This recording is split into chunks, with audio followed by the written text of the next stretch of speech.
Welcome to Two Giant Goofballs, a New York Giants podcast. Are you a goofball that loves Giants football? If so, sit back and relax as we talk about the team that both excites and frustrates us so much. And now, here are your goofball hosts, Drew and Rob. Welcome, fellow goofballs, to Two Giant Goofballs, a New York Giants podcast. I am Drew, joined as always by... I'm me, Rob, and we got a special guest today. Oh, yes, we do. A third person here on the screen here. We're getting to where we're shoving everybody onto the screen like crazy here today.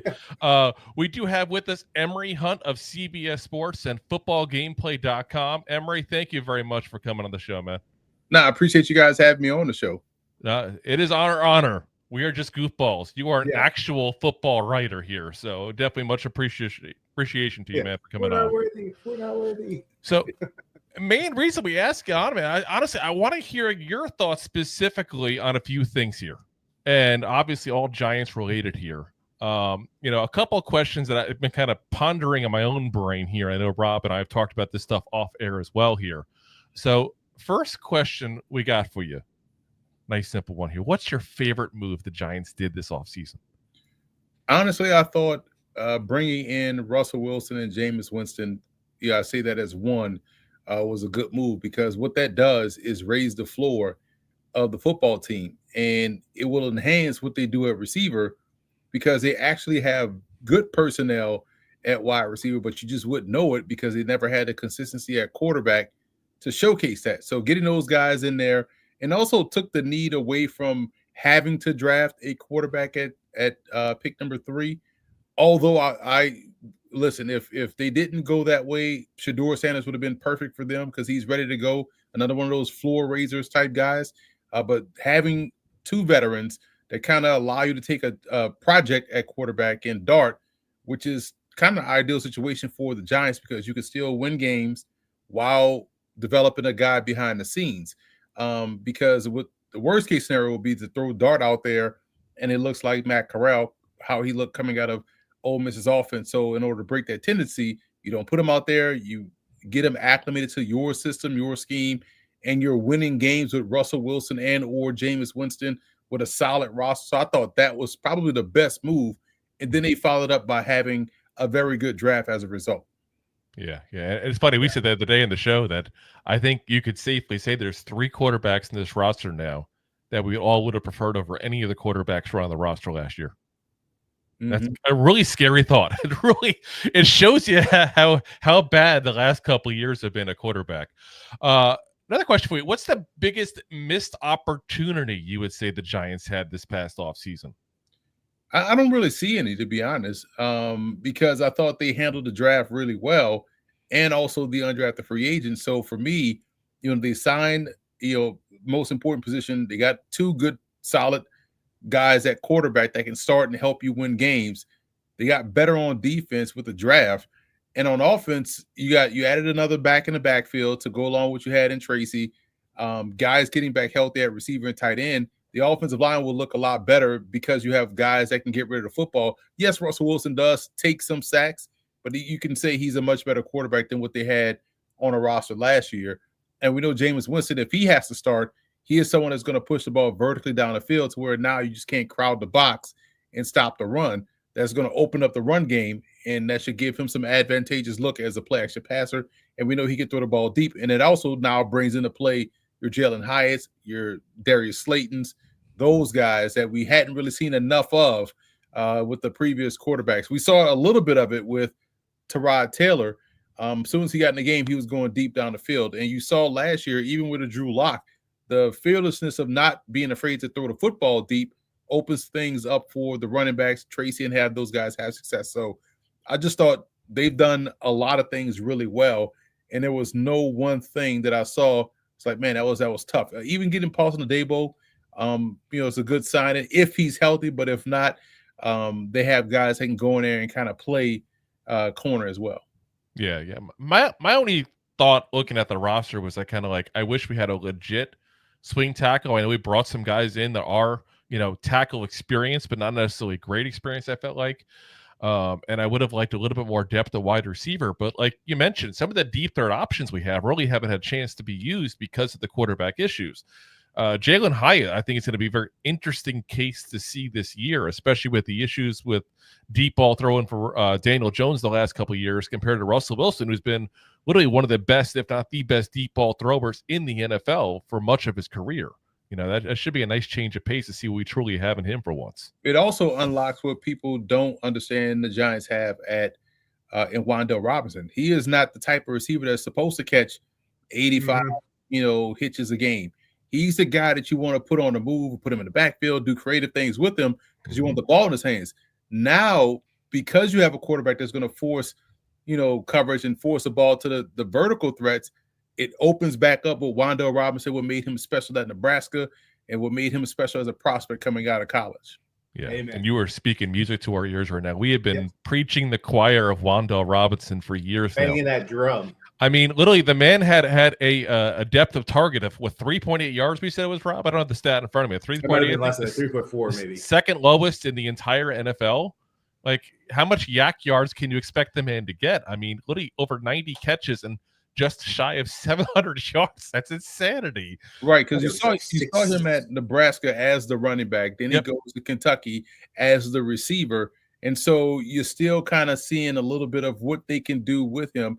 Still has a little bit more upside. This, he was a glorified possession receiver with Daniel Jones. It was just an extension of the run game. Yeah.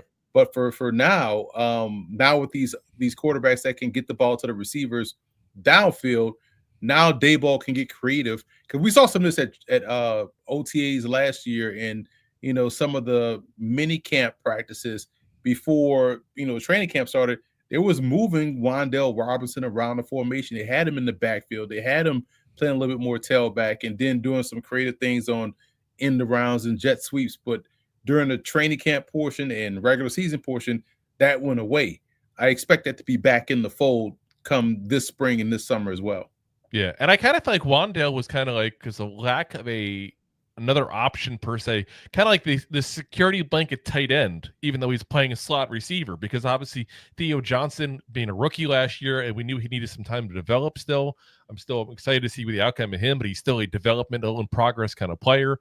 Obviously, Daniel Bellinger's been in the coach's doghouse the last couple of years for whatever reason. I still think something's going on that just isn't public yet. I don't know. I've no inside source to that, obviously, but it just seems a little weird how his rookie season really good and then just kind of drops off the face of the earth the last couple of years. And then, Wandale Robinson just being the catch machine he is. Like I said, I feel like that was the role he kind of got shoved into, was like, you're going to be the security blanket for when Daniel Jones gets scared and has to throw the ball away, basically, because we just don't have the tight end we trust to do that right now. It's just kind of a weird role for a receiver to be. So, I give him credit though, because he never once complained about it. I feel like a lot of receivers would have very much complained about the situation Wandale Robinson was put in, because it's not just that it hurt his stats where he was put in, but it was also the hits he had to take that a lot of receivers didn't take as well. I think it speaks to a lot of him as a person, that's for sure. So, curious, because I know you're really good at the drafts, and I know you are a guy that point blank loves to find these small school guys as well, and I always love that when I listen to your draft stuff as well, because it's like a lot of the big names people talk about ad nauseum, and they're like, okay, move on. I've heard enough about Abdul Carter and all these kind of guys. Like, show me some guy from some small school I never heard about. Curious your thoughts on him, and unfortunately beforehand I didn't hear your thoughts on Darius Alexander, but again, I know that you love the small school guys. I got to imagine he's one of the guys you were intrigued by. Yeah, and it was funny is when you see him, I think he was like my number 3 or 4 defensive tackle. I thought the Giants nailed the draft because they got a lot of guys that I had high grades on throughout the draft. Whether it was a lot of guys that are within the top, I'm looking at it right now, like Carter was my number 1 edge. Dart was my number 7 QB. Alexander is my number 3 defensive tackle. Number 9 running back was Scatterbo. Bo was my number 2 guard with a first-round grade. Fadone was a number 2 H-back. And number 11 boundary corner was Corey Black. So, obviously, from a individual standpoint, I thought they knocked it out the park with some of these picks. And when you think about Alexander, I noticed this when I was at rookie minicamp was he looks like, if you told me he was a fourth-year pro, like, yeah, he looks like it. Like, he already looks the part. And that's also tied to him being 25 years old as a rookie, right? 24, 25 as a rookie. But he looks the part. He looks like he's been playing pro ball already. And that's a good thing because physically he won't have to get up to speed. And he did exactly what he was supposed to do this year as an older prospect. He dominated and went down to the Senior Bowl, dominated there as well. So he was checking off all the boxes, and I think he's going to fit right in and fit in well. There won't be a learning curve for him because of how physically he already meets the part and looks the part right now as a rookie. So he, again, looking at what the Giants did, it just checked off a lot of boxes of knocking it out the park with these picks. Yeah. And like I said, he's the one that intrigues me a lot. I think being next to Dexter Lawrence, I think that's a great spot for a rookie to be coming in, because no matter how talented he is coming out of this draft, he's not the focus. Dexter Lawrence is going to be the focus there 100%. Take a lot of that pressure off and let him develop in a way that a lot of rookies don't get that chance, especially with the third-round picks, because there's a little bit of expectation. There's a little bit of extra look at you when you're a day one, day two pick coming out of this draft there. One last question, because I know you got to head out here a little bit here. Curious, what's your thoughts on as far as the upcoming season here for the Giants? Because there's a lot of people that are down on us because of the schedule. Obviously, we have on paper the toughest schedule in the NFL. I always tell people, let it play out, because you never know who's going to be good or bad year to year. That does change. But I'm curious, what's your thoughts on the upcoming season, including if we can get from you a potential record prediction as well? It's a week-to-week league. I always tell everybody, like, granted, on paper, last year I saw and I said the Giants will win no more than 3 games, because from what I watched during camp and looking at the schedule, like, they don't have a they're not going to be better at quarterback against anybody they face. So now, with them being comparable at quarterback, this is a 8 or 9 win team. So I think the defense is going to be solid. The offense is going to be capable. It's going to be, balanced. They're going to be able to run the ball. The passing game won't be a detriment. You'll see more explosive plays on offense. The defense will have a chance to play with the lead. And so, because I like what they have potentially with an Abdul Carter, a Kayvon Thibodeau, a Dexter Lawrence, Brian Burns on one side as well, and Carter could be moved around the second level because he has experience playing stand-up backer, and what they can do with the kid they brought in, Holland from the Dolphins, who has good ball skills at safety. Like, this is a defense that's going to be able to turn the ball over. This is going to be an offense that can score. And when you combine those two things with the on paper toughness of the schedule, I can see this team winning 8 or 9 wins, and which is, a good thing, because I think the NFC as a whole is going to be super competitive.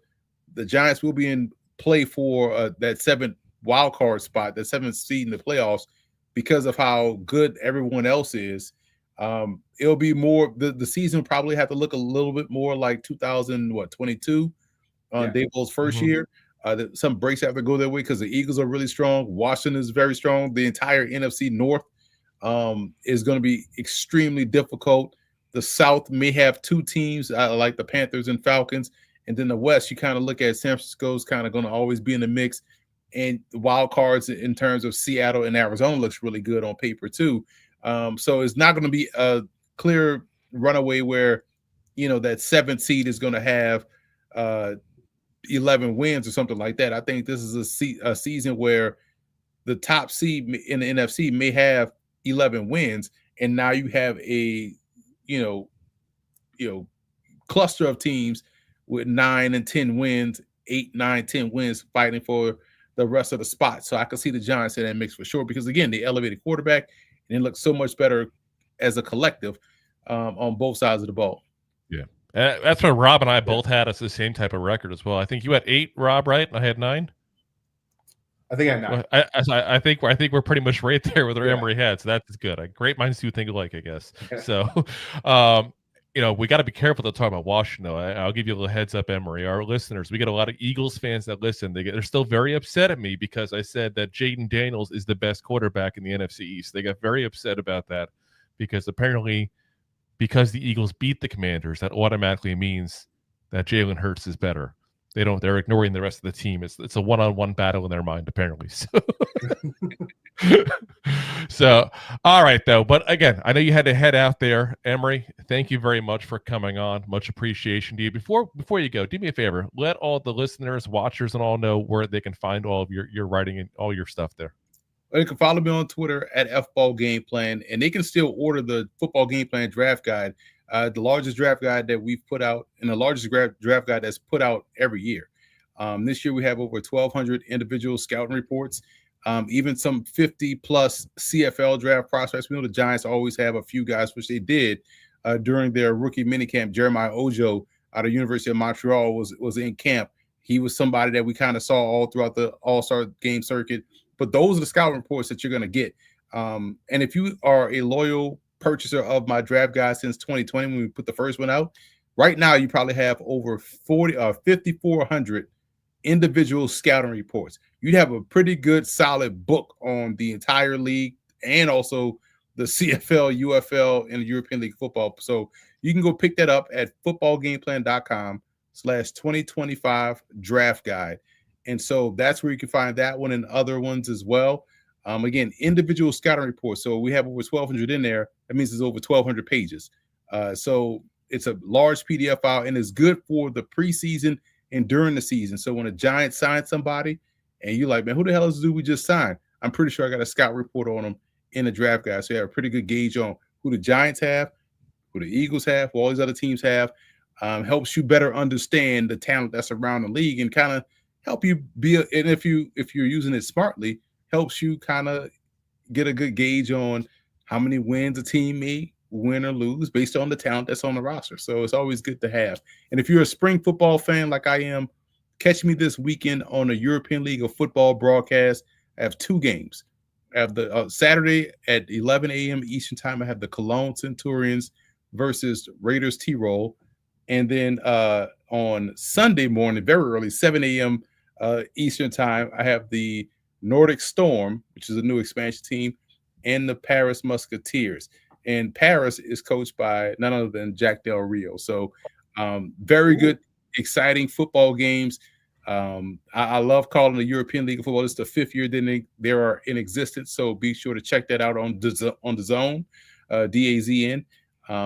But also, you can, like I said, follow me on Twitter at Football Gameplan. A lot going on this side, man. Oh, I see that. And now you're putting us to shame. We do about 150 players for each draft. I think we got to step up our game now, Rob. I got Emory's embarrassing us on our own show here. Yeah. I have 150 running backs in it's crazy. Or we have 18. We did 25 running backs. Don't put us to too much shame there, Rob. So it's always a good, because I go to all 9 All-Star games. Yeah. So it's always good to make sure you try to include virtually everybody you've seen. Otherwise, what's the point, you know? Yeah. Maybe I'll see you at the Senior Bowl. I keep talking about going there since I live so close to it this year. So I'm talking about it. Maybe. But again, Emory, thank you very much for coming on. Definitely a pleasure having you, man. Appreciate you very much. Appreciate y'all for having me, man. I would say good luck this season, but I would have to say that for every NFL team. So, you know, you could just be the optimist and say, I hope everybody enjoys the game. Yeah. Here's a good NFL season. There we go. Hope everybody just has fun. Whether they right, exactly. Appreciate it. Have a good one, guys. All right. Thank you, man. All righty, guys. Whoops. There we go. Now we got to adjust everything back again. See? and you see, Jay wasn't even in the chat when he says we always name drop and everything. But that's awesome. That's awesome. Emory Hunt again. Listen, guys, if you need to backtrack and look at all the stuff he mentioned he does, the man just flat out knows football. Flat out knows it. And you know, I'm very on who I will say does know it. If anything, I'm a little bit negative at times. I know I get accused of that. That man knows football. That knows more football than Rob and I know, point blank, and not even close to where put together times. Much. So definitely very nice of him to pop on by. I love that he was on it, and hope we may have him again in the future there. But again, thank you very much to Emory for coming on. We'll try to get some of this stuff in the comments section later on after the show too that he post it up as well so we can get that out for you guys there. Because, again, the draft guide, like you mentioned, that stuff is great to have because you can go back when we sign a player and learn all about these players. And sometimes when you get these guys that are late season additions, there's not a lot out there, guys. As people that point blank have to look them up and find out things about players for you guys, I'm telling you, there's not a lot always. So he's definitely one of the sources that we like to use. That's for sure. So, all right, let's get into all of our news here. So we do have more news here, guys, because again, we're not just sitting here with A-list guests and everything today. We also have to go over the OTAs because the OTAs are starting back up again. OTAs. And I feel like it's an annual rite of passage for us to remind people what are the OTAs here. Because listen, I feel like there's a lot of people that forget because there's so many stages of these practices in the off season as far as what we got and how things go. Now, again, OTAs, organized team practice activity is what it's called. There's no live contact allowed during that. Okay, so you can't just go and push Rob. Like you can't do that. No, you can't do it. There's individuals and group instruction going on, but a lot of it is the trying out plays on the 7-7, 9-7, or 11-11 drills. So, I always tell people, take some of what you see with a grain of salt because there's things they're trying out. And there's things that might not happen in real life when there's actual pass rushes and all too as well on top of that. So, but it's a nice thing to see because it means we're one step closer to actual football. And that's something that I'm always looking forward to. So we can have our annual rite of passage of Rob and me getting all excited for week 1 of preseason, only to realize how crappy preseason football is. Every year we get so excited and we're like, oh, it's the preseason. Yay. And then we're like, oh yeah, it's the preseason. But now we will give you guys up-to-date analysis and reports on everything going on in the OTAs. So they start tomorrow, the 27th, or if you're watching this on recording, who knows when you are, where it is, but the 27th of May and the 28th. There's also one on the 30th. There's one on the 2nd, the 3rd, the 5th, the 9th, the 10th, 12th, and 13th of June as well. So going to be a lot of that coming up here, guys. So keep it right here. Like I said, we will try to keep you guys updated on everything going on that we can from reporters that are on the scene and see what their reports are, as well as what the Giants.com says. Though obviously we take that with even less grain of salt because they are about as biased a source as you can get. Everything's great. Everything's wonderful. Look at this. Look at all these interceptions our defense got. Yeah, and I love when they do that because it's like, well, if there's an interception, that means one of our quarterbacks got intercepted. Look at all these touchdowns the offense got. Which means that's the defense let up a touchdown. I mean, no matter, it's good and bad on every single play, guys. And that's what a lot of this is going to be. So let's go over the top 10 things to look for and watch during the OTAs. Because there are things we want to see and we're very curious about. The first one, obviously, is the new quarterback room. We talked about it there with Emory early. Obviously, we have a lot of new faces in that quarterback room. You got, obviously, Russell Wilson, the presumptive starter. You got Jameis Winston, the veteran backup. You got Jackson Dart, the young first-round pick. So there's a lot of, names in there. Plus, I mean, if you want to throw him in, Tommy DeVito is literally going to be fighting for a job right now. Yep. Like, you'll see him probably with more chutzpah than he's had the last couple of years because he knows he could easily be cut. In past years, it was like, they need me. They need a quarterback. Yeah. I'm here. I am a quarterback. Now there's actual quarterbacks. That profile. And I still swear by what I said earlier. I think he's going to make the practice squad. I think he's going to go ahead and be a guy they call up if Russell Wilson or Jameis Winston gets injured, so they can keep Dart on the on the sidelines till they're 100% ready to put him out there. But like I said, I'm curious to see this new quarterback group because, let's be frank, we've had really bad quarterback play the last couple of years. For a very long time. But let's also not forget that in the early stages of the OTAs and the training camp back in 22, Daniel Jones looked like utter poop. And we found out later on that Brian Dable was literally telling Wink Martindale what play they were running to try to put Daniel Jones under pressure. Now, a 1 or 2 after things have come out, you think that was a little bit of fluff to make Daniel Jones feel a little better? Like, hey, we just said that. because he looked really bad, like really, even for him bad. I really do think that that's what they did to him. And again, they were trying to find out what kind of person and what kind of player he is. I get it.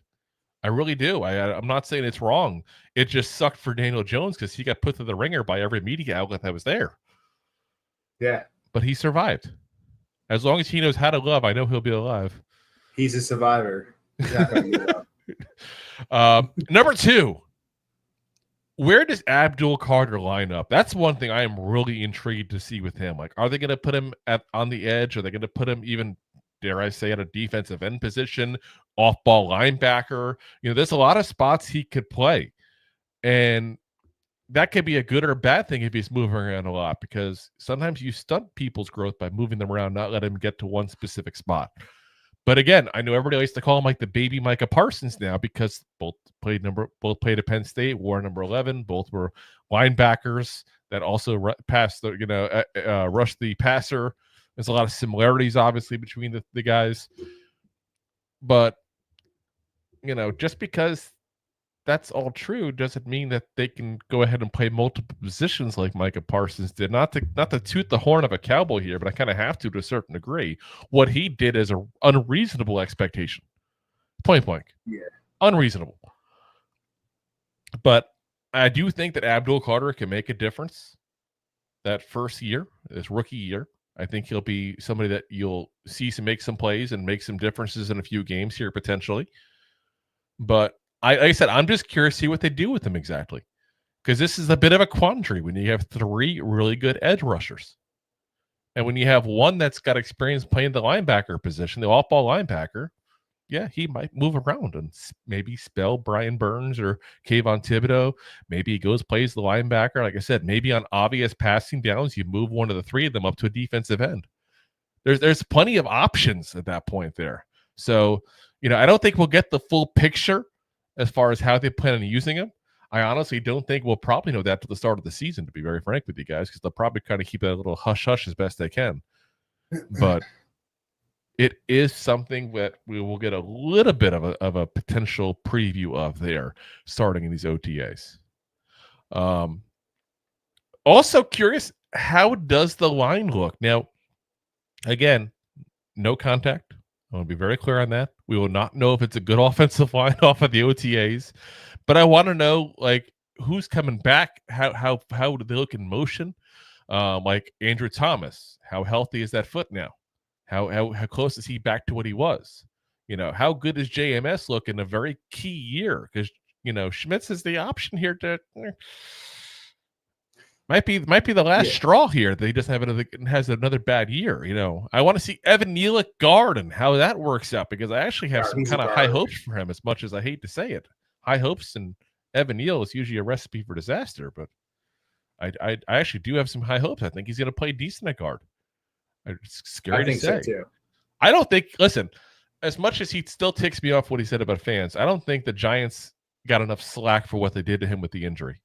Point blank. They mishandled his injury, and for some reason, he never threw them under the bus, which, you know, he threw the fans under the bus, we booed him, but he never threw the team under the bus when they misdiagnosed his injury and really messed up him and made it a 2-year recovery, basically, as opposed to a 1 year. So, you know, and obviously we can all nitpick on things we're not there at. I'm not saying the Giants are the worst ever, but let's be honest, year after year, the Giants always have injury issues. So, you know, you can question some of these things at this point.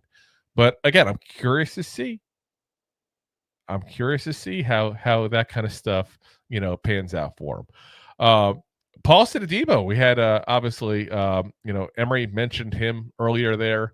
I want to see how he is coming off his injury he had last year. Another guy coming off injury that, you know, our newly signed shutdown corner. He's got to be the number 1 corner for us there. Became off a broken femur, guys. That's not a small thing. Like, that's no. Oh my God. You know, to be honest, guys, we didn't even put him in our list of free agents to look at because of that injury. Again, he has that potential though to be the best corner that was on this market. So it's not a horrible signing. We're not upset about it. And the Giants obviously have more access than we do to injury history and, you know, medical, you know, imaging and all that kind of stuff that, again, we just don't get. nor should we, to be very frank. Kind of scary if I could get him. There's HIPAA laws. Yeah. Hip hop anonymous. Hip hop anonymous. Now I have, easy ones. whenever I hear hip hop, I always go like that, like hip hop anonymous like that. I go to two things. I go to Rob Schneider, obviously, and Big Daddy. But also are you familiar with Fight of the Conchords? Vaguely. I do know it. I watched some episodes. I didn't really watch it. They did a rap involving a hippo at that point. It was hip hop hippopotamus. My lyrics are bottomless. It was very good. Like I said, really, it's like a New Zealand comedy duo there. Went on to big things afterwards, but in movies. But anyway, that's a whole different podcast. Anyway, again, I'm just curious to see how he does now coming off that big injury, because leg injuries, especially for corner, like you need fluidity, you need fluid motion, you need that kind of stuff, and you need confidence that you can stand on a leg and just take a hit or do whatever you have to do, like make the hit. You can't play corner flamingo style. No, you can't. It can't be done. Number 5. A guy we mentioned briefly also with Emory there, Jalen Hyatt. Russell Wilson has made it a point to mention him each and every time he goes to the podium. Each and every time. And I am so curious to see if he sees things that we don't see. And what I mean by that is he seeing, when he watches the All-22 and watches the tape, is he seeing Jalen Hyatt up and down the field? So let's be honest. Daniel Jones, Drew Lock were not the best at throwing deep last year. Or the year before. Say. Or the year before. Deep throwing was not Daniel Jones' strong suit. Just wasn't. Not since he got ruined by Jason Garrett. But, he came into the league not bad at it. But, Jason Garrett ruined him. But, Jalen Hyatt is the guy we talked about. He is a one-trick pony. His thing is, I'm going to be fast with you. I'm going to run down the sideline. I'm going to go for a deep ball. Well, it's kind of hard to do that when you have a quarterback that can't throw the deep ball. Pretty much. So will Russell Wilson being there really improve that? Because then we'll actually know, like, if he can't succeed with Russell Wilson this year, guys, then everything we think right now has been solidified. You know what I mean? Like, if you can't, the guy who really has the considered one of the best deep ball throwers, if not the best deep ball thrower in the NFL. Because, again, he's not an elite quarterback anymore. I'm not trying to say that. But look at what he does on deep ball specifically. He has been elite at that part still. And because you got to also remember that, he's 5'10". It's hard for him to throw the ball at a short distance because you can't see the linebackers. That's the crazy part. He's so tiny. I'm bigger than he is. Well, yeah, because you keep going to the Golden Corral. Yeah, no.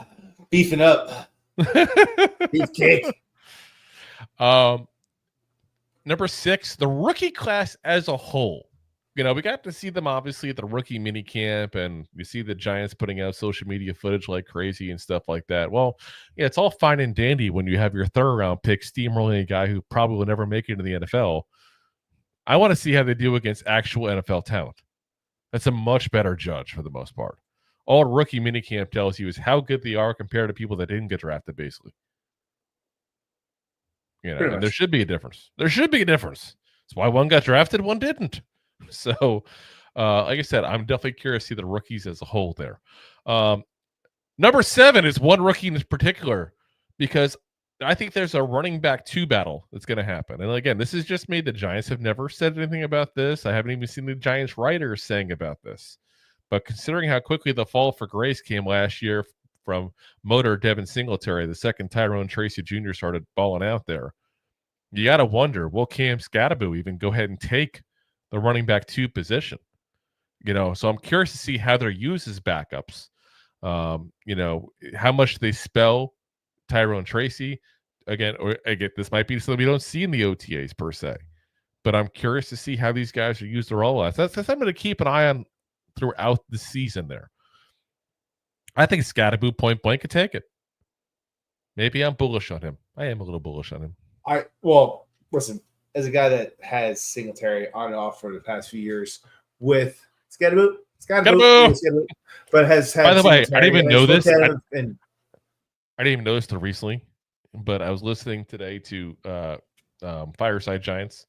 And I try to listen to other podcasts occasionally just to kind of see what they're doing and, see if, what they're talking about, make sure we're on the same kind of wavelength overall, but also not blatantly stealing stuff, obviously, either. But you know what he was doing? Anthony Navarro was one doing it. He was doing Scattaboo. Apparently, they've been doing that in their show, too. I'm like, oh, my God. And we started doing that. We first profiled him for the draft, I have to say. Yes, 100%. That's the beauty of having a show. You can say who was the first one to do it. I don't know if we were the first one necessarily to do it, but we can definitely say we were doing it before we even drafted him. I was going to say the whole time. He started doing it. I'm like, oh my God, he did not just Scattaboo. Scattaboo. Squeed up. Anyway. Number 8. Oh, go ahead. I cut you off. I'm sorry. Go ahead. I'm saying it's hard not to. Scattaboo. Yeah. No, I cut you off before when you were talking. I'm sorry. I was just saying, we just so used to be cutting you off. Scouting report. I know. I'm like cutting you off while apologizing about cutting you off. That's how bad it is. I was in the corner. Don't put baby in the corner. No one puts baby in a corner. Yeah. Anyway, you were saying. That's at this point, I lost it. You already interrupted me 3 times. Wow. Number 8. Javon Holland. I definitely want to see how he fits into the scheme and how they plan on using him. He's definitely more of a ball hawk than we've had last year. And it's funny, again, we talked about it before. His contract that we gave him was basically similar to what the Packers gave Xavier McKinney. So I hate to say it, but the bar is going to be set high for him. Yeah. Because he were to go, wait a minute, we could have spent that money and just kept Xavier McKinney. That conversation's got to be there, guys. It is, but you also got to remember, what was our salary cap when we let go of X, and it's a lot more than just we paid the guy that's him about. And it's also not fair to Holland. Yeah, and it's also you're looking at 2 years later with signing with salary cap raising and the value of that position going up. Yeah. So people are just paying more. Gotta love inflation. As long as it's not eggflation, that's all that matters. Yeah. Number 9. Not everyone has chickens like you, Drew. I know. I get them for free. Well, I still have to pay the the chicken feed and all that kind of stuff, though. Listen, you got to take out a second mortgage to get 2 dozen eggs. So I know. I'll take the feed. It's like we're all in that line of Beauty and the Beast. I need 6 eggs. It's too expensive. We all feel that pain now. That movie just hits different now. Thanks what's going on. Number 9, Deonte Banks. Really a very, very key year for Deonte Banks here. Year 3. At the end of the year, again, we got to decide what we're doing as far as that 5th-year option or not. He's at where I think he was much better handled to be CB2 now, assuming that Paulson Adebo is, healthy and ready to go with that broken femur from last year. This is a really I hate to make the term, but I'm going to say it, make or break kind of year for Deonte Banks, because if he has a bad year again, new coach as far as defensive backs, new defensive backs coach, going through 2 different defensive coordinators now, 3 years in the league. Eventually, he's the common denominator. He's going to go succeed somewhere else is what happens. Yeah. We've said it on the show plenty of times. The Giants put him in a bad position last year, point blank. Put him in a bad position. And it was really a situation that he never should have been in to be thrown to the CB1 when he clearly wasn't ready. But that doesn't excuse the obvious issues he had on the sidelines and stuff like that. So the lack of effort he showed on some plays like that you can leave that behind, because now you're letting your teammates down. And that's a whole other issue. You can be pissed off as much as you want at the coaches, but that was a whole other level. So I'm hoping to see a more mature Deonte Banks and a guy who is able to step up and be the CB2 that we need. And then hopefully maybe we hold on to him in a couple of years when Adebo's contract's up, he becomes CB1 for us then. That'd be the ideal scenario. We want him to succeed, obviously, guys. Yeah. So number 10. This is going to be an odd one here, guys. Things to watch out for during the OTAs. Reporters. And what I mean by that is people over exaggerating, getting way too excited, getting way too upset with things. I see it every single year where people are like, this is going on. The OTAs, this is horrible. This guy's got to go. Or, look, this guy looks amazing in the OTAs. He's going to be a starter. He's going to be amazing. Like, it's the OTAs. Don't get too excited. Don't get too upset. It's a step in the off-season process. If you go back again to 2022, Daniel Jones was apparently the worst quarterback known to man. Granted, he's not that far off, but that year it was his best year he had, and that's where he was at. Of course, we got the fact that just a couple of years ago, the Giants supposedly had the biggest hidden gem ever at the cornerback position.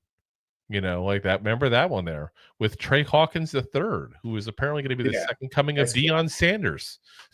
Like, that's how ridiculous people get sometimes. And that in Riley as well. Yeah, it's like, just let things play out. Be happy if they look good, but don't get too ecstatic. Like, oh my God, look how great this guy is because he did good in the OTAs. Again, there's things that happen behind the scenes there that we don't know about. So you got to take a little bit of the grain of salt. The only way I'll get upset, and it's that I still shouldn't be, but as if Jackson Dart looks like poop. Because Jackson Dart, let's be honest, is going to have to go out there with a third team. So if he has trouble with a third team, I don't care if they know the player or not. Like, you should be able to beat that.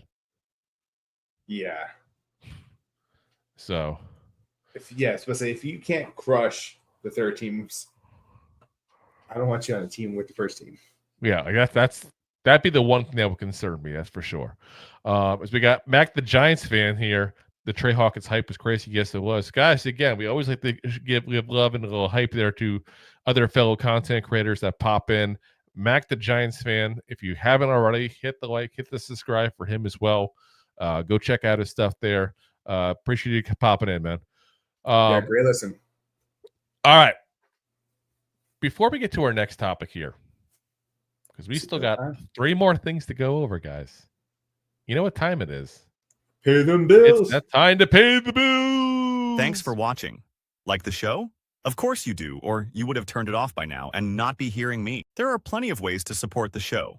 YouTube is the best place to join us, and we offer memberships there with fun benefits like custom emojis and early access to video clips. Of course, there you can also send super chats and stickers to send one-time support payments. The best way to support the show is to buy these drunk idiots beers at buymeacoffee.com/2giantgoofballs. Along with one-time support payments, there are also monthly plans, so you can continue to help kill their livers each month. You can also show people that you are a goofball by visiting our store at 2giantgoofballs-shop.fourthwall.com. We got everything from shirts, hats, phone cases, funny candles, buttons, stickers, and even a 2 Giant Goofballs towel to dry off your goofballs. Of course, you can always support the show for free by simply hitting the like, subscribe, and share button wherever you are watching or listening to this. Hit the thumbs up on YouTube. Leave a 5-star review on Apple Podcasts. It helps the show tremendously, and quite frankly, the goofballs suck at marketing and need your help to get the word out. Thank you for being part of the Goofball Army and for taking the time out to support the show. All righty, guys. Again, thank you very much to all you that have shown us support here over the years. Let's get into our next topic here, because we got a couple of non-OTA topics to do. And the first one, guys, I can't believe I'm hearing this point blank. It's craziness here. Absolute craziness. The way we have to ask the question, is Jameis Winston on the trading block? Like, what? What? I feel like Little John over here. What? I'm not going to say yeah, though, because that would just be okay. The topic. So I've been hearing a lot of things on this lately from people. And again, this is not the Giants. This is just people suggesting it that Right Football. This is this time of the year that a lot of people start saying and doing all kinds of crazy stuff because, quite frankly, it's a slow time of the year. We've said it here ourselves. Like, we're not going to sit there and BS you guys and make up stuff. Little smoke up, he took us. Other people seem to feel the need to. So Joe Mort of Bleacher Report says Winston's stint in New York would be fun to watch with his personality. However, the Giants must think about the complexion of their quarterback room and how they can squeeze value out of it. Head coach Brian Dable has tabbed Russell Wilson as starting quarterback.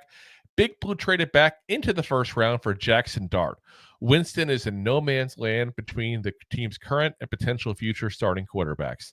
The Giants should try to trade him for early day 3 draft pick. Winston has some value as a backup. Last year, he threw for 2,121 yards, 13 touchdowns, and 12 interceptions in 12 games, 7 starts with the Cleveland Browns. Yeah, no. Yeah, no. No. So I've talked about my love for that guy quite a bit. Not as your starter, but as your he's blocked you on Facebook even. He has. Like, listen, he has a restraining order, which is very awkward now because he's in Jersey with me. I know. Gabagool. So, like, Gabagool. I can't go that far north on the turnpike. Yeah, I can't go that far north on the turnpike. So when I go to New York City, I have to get off early and go around. It's awkward. Go down 78, go through the Lincoln Tunnel. Yeah. Anyway. I don't hear any more about you getting around and going off. I just keep on getting off and on.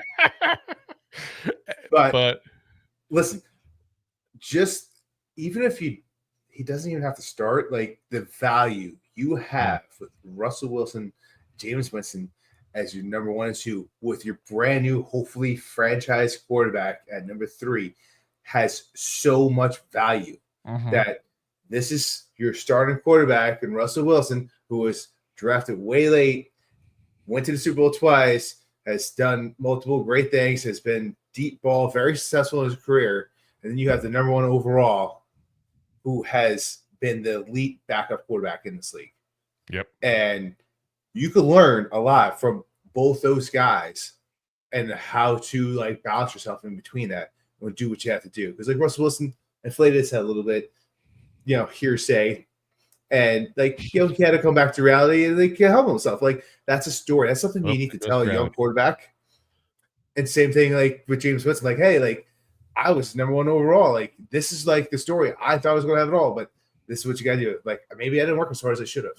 Russell Wilson comes in, it's like, I worked hard every day, put an extra 2 hours into the practices, just throwing the ball, doing this and that. And I got to the Super Bowl. So like, those are stories you want to hear to your rookie quarterback, who's hopefully going to be your franchise quarterback. Yeah, and it's also the roles they play, though. So, yeah, Jameis Winston got a 2-year contract, guys. So this year, again, you got Russell Wilson as your starter. You got Jameis as your backup. Again, you can go ahead and put Jackson Dart in a spot where you keep him as your 3rd quarterback. He is the emergency 3rd quarterback, meaning you don't actually put him on the active roster, but if both Winston and Russell Wilson get injured, you can then bring him on and he can play. That's that new role they developed last year, the year before, whichever year it was. Yeah. So but everyone was valued at high at the quarterback, second. Well, that's because of what happened with the Eagles and Niners. Let's be honest. But then what happens is you can go ahead and keep him on your roster. He's hidden away. He never has to actually go into a game. And then what happens is Tommy DeVito sits on the practice squad.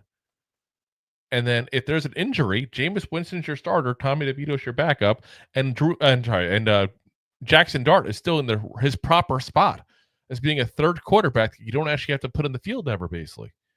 Like, having Jameis Winston on this roster gives you that flexibility. By taking him out of that equation, you take away the flexibility and you put yourself in a scenario where you may be forced to put Jackson Dart out there before you want to. And you know what? Yeah. For him to suggest an early day 3 pick, like, I get it. Round 4 pick, round 5 pick is nothing to sniff at. You get some decent players out of there.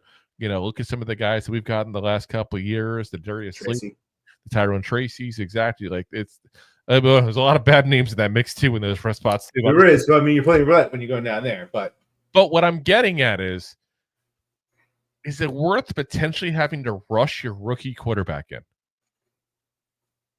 Like, that's what you're looking at. And then next year, Russell Wilson's on a 1-year contract, guys. So assuming we don't keep Russell Wilson because we want to put Jackson Dart in there next year, then you still got Jameis Winston as your backup quarterback. And you know what you did? Not only did you give him a chance to start while still having someone there as a backup if need be. That's legit. But you gave him continuity because Jameis Winston, I'm telling you guys right now, Jameis Winston is going to take this kid under his wing. I just personality type he has. Again, I'm not to toot my own horn here, but I'm gonna because I have an ego. I'm really typically very good at reading people and what kind of personality types they are. Jameis Winston is going to be that ultimate teammate, and he's going to take this kid under his wing, and he's going to teach him how to do things. And you know what? One of the things that we talked about, this past offseason that really didn't get talked about much back in 2022, because quite frankly, we didn't know about it, was what Davis Webb did when he took, Daniel Jones under his wing back in 2022. It doesn't always have to be the Russell Wilsons of the world that do that job. Sometimes it is the backup or third string. We talked about it last episode there on Thursday about how, Jordan Palmer is this quarterback guru now as far as helping train some of the best quarterbacks that are in the NFL now, the Josh Allens and Patrick Mahomes and all. Well, he was a crappy football player, and I feel like not to be rude about it, but he was never a starter. He was never a guy who was looked at as a franchise quarterback. Yeah, it always had to be those guys. No. I mean, typically it's not. Some of the best players make the worst coaches, and some of the worst players make the best coaches, because sometimes when you have the ability and the natural talent that comes to you, you don't know how to express it, you just do it. But the guys that sat there and worked on those perfections, worked out the kinks just to get themselves the ability to have a shot to play in the NFL or at the highest level. And listen, that's a lot of talent, but a lot of dedication, a lot of skill. You should say it's not talent, skill, because you put that work in, you learn that craft. Usually, those are the guys that can teach that to the next guy going down. Yep. So, and like I said, having him 2 years with him is a big thing as well, because Russell Wilson's probably gone next year if things go well, which means that you get the chance now to keep Jameis Winston there as a constant for those, at least for 2 years to start off there. And that's a huge thing, because Jameis Winston can walk him through week by week as a starter. Hey, you did this throw, I would have done this a little different, whatever that, and I really think he'll do that with him. I really think he'll take him under his wing. I'll say this as well, though. He's never really had that role. There's been guys like Marcus Mariota and all that have had to do that a couple times with younger quarterbacks. Winston hasn't done that. So that's the one issue you run into is, could he not maybe give the best advice, because we don't know how he is at an advice capacity. You know what I mean? We don't know that. We haven't seen it yet.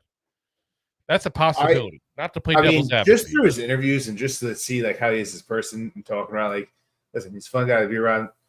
Maybe his delivery on his advice isn't the best, but I think he'll give his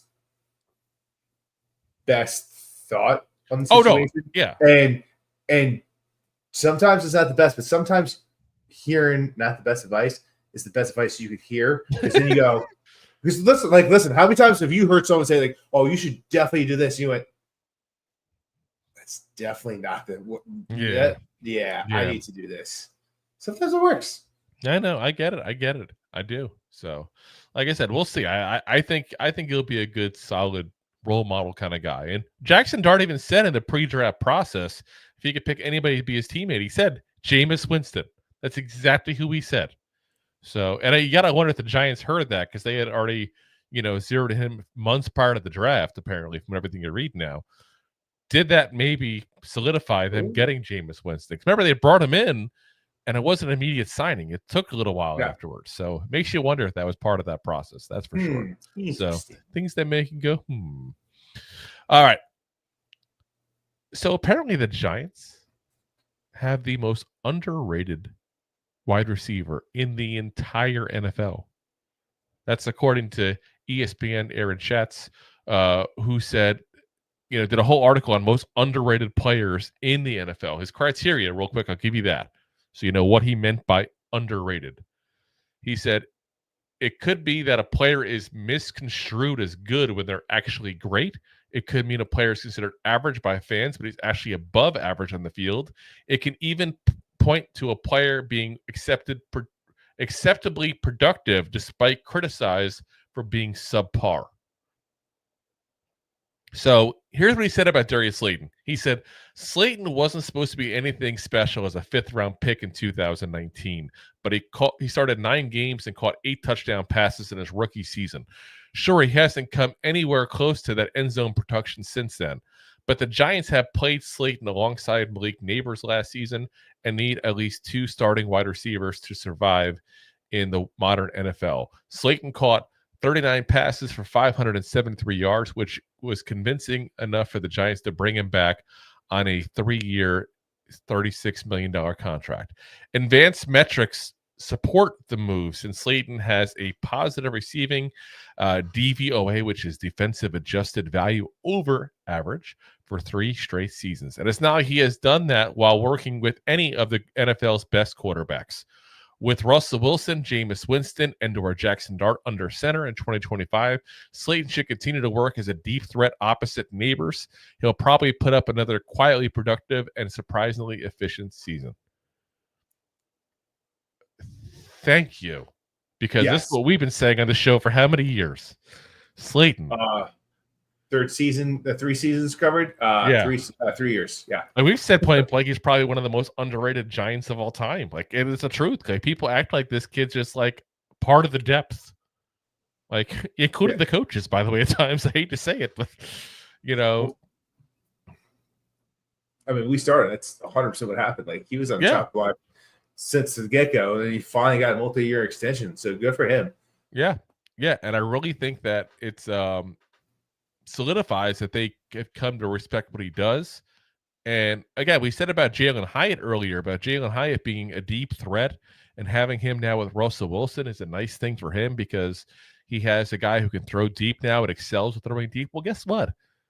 Darius Slayton also very good deep threat, very fast, very good at getting open down the field. The only issue he's really had in his career has been a little bit of the oopsie whoopsie dropsies there occasionally, but it seems like he's gotten a lot better. When you have somebody who can actually catch you can actually catch the ball from when you're running in stride, that's going to help. Because how many times have you seen him have to come back? Again, there's been times that Daniel Jones point blank hit him dead on, and he missed it, by the way. See, Rob's so upset he left us over this. That's what happened here. So, again, we'll have to see what happens there. But I think this is going to be a much better season for all of the Giants receivers, basically. And I think that includes Darius Slayton. It definitely includes Darius Slayton.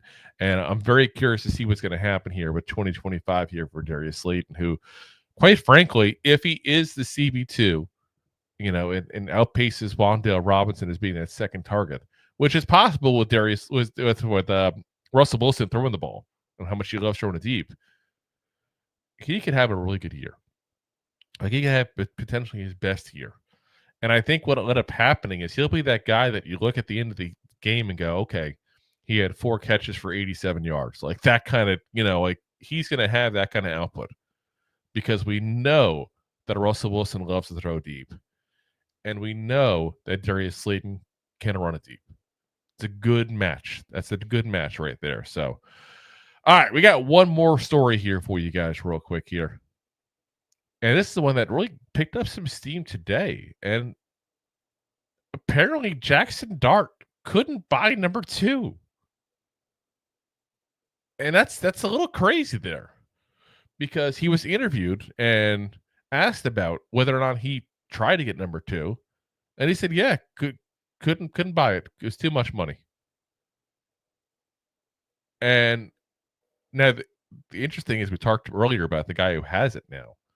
The guy who has number 2 is Deonte Banks, who has basically switched numbers up like underwear. He's had a different number every single season. He was number 25 his rookie season, number 3 his second season. Now he's gone down to 2 because he gave number 3 to Russell Wilson. I don't want to ever look at a player and be like, you should just give his jersey up. But I feel like this is your potential franchise quarterback. If he wants number 2, he should just get number 2. Like, you're not attached this number. You've had it for like 2 weeks. Stop. Like, Yeah. let's be honest. And honestly, I wish the Giants. And I don't know the negotiations contract wise and all that kind of stuff. Oops, I hit a button. I don't know what happened as far as the negotiations with giving Russell Wilson number 3.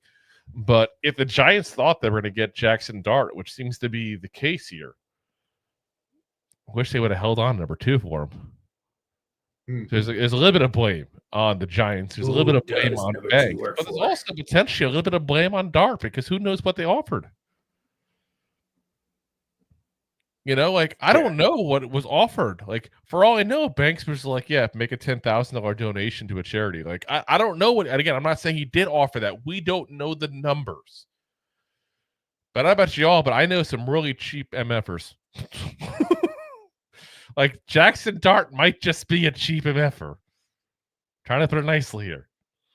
He could be. It's also maybe, being rookie doesn't have experience with money like that. So it's.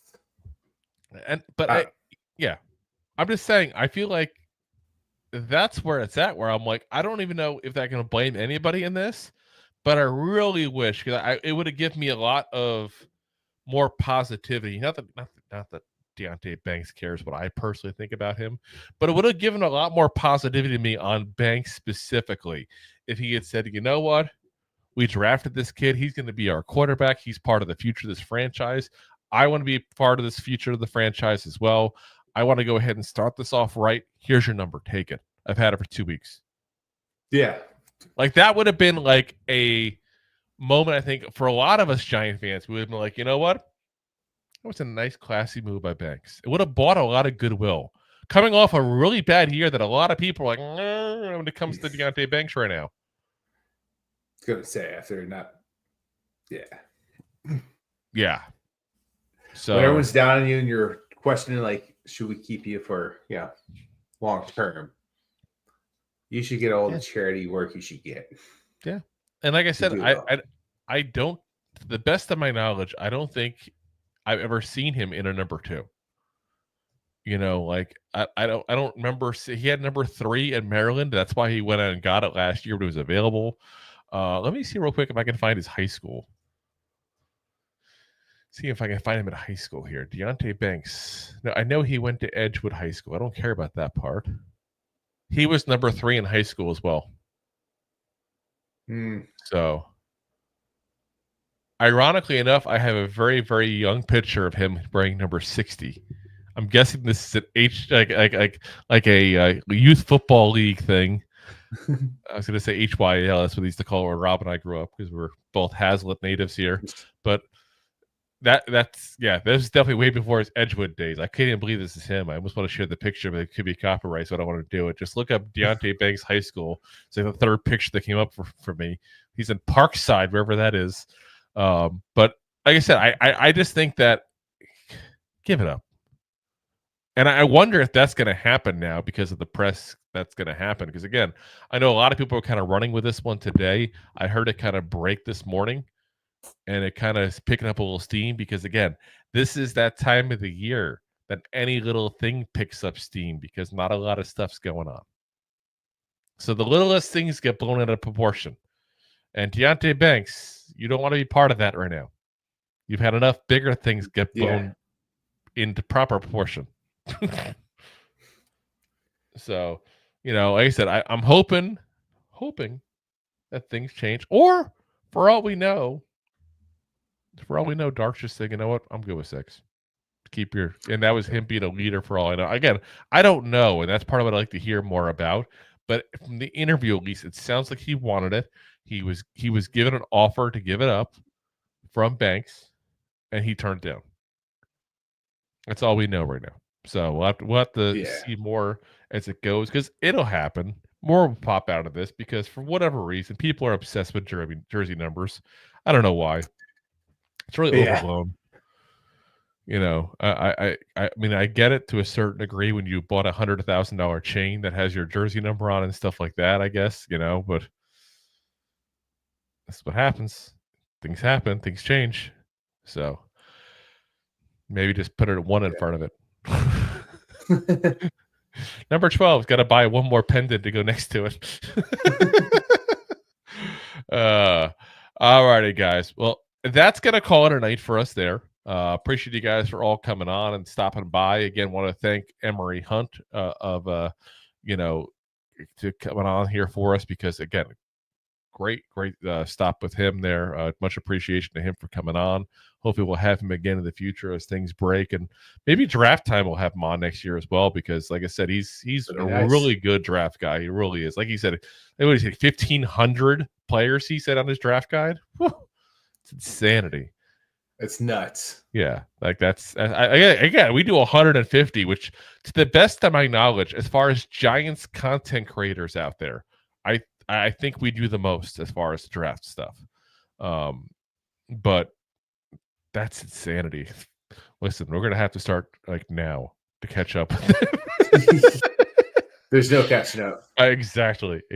So, all right, guys. Again, we'll be back again for you guys on Wednesday night here. Hope you guys had a happy and safe holiday weekend, which always sounds weird because I do think people forget sometimes. This is not supposed to be like a barbecue holiday. It's supposed to be remember people who gave everything for this country. And, I'll say this to the families of those who have given the ultimate sacrifice to this country. Thank you for everything that you guys have given up as well in the process. And, our thoughts and prayers are with you guys today as you're thinking about the ones that you have lost. And we appreciate everybody who has served this country, whether they've given the ultimate sacrifice or not.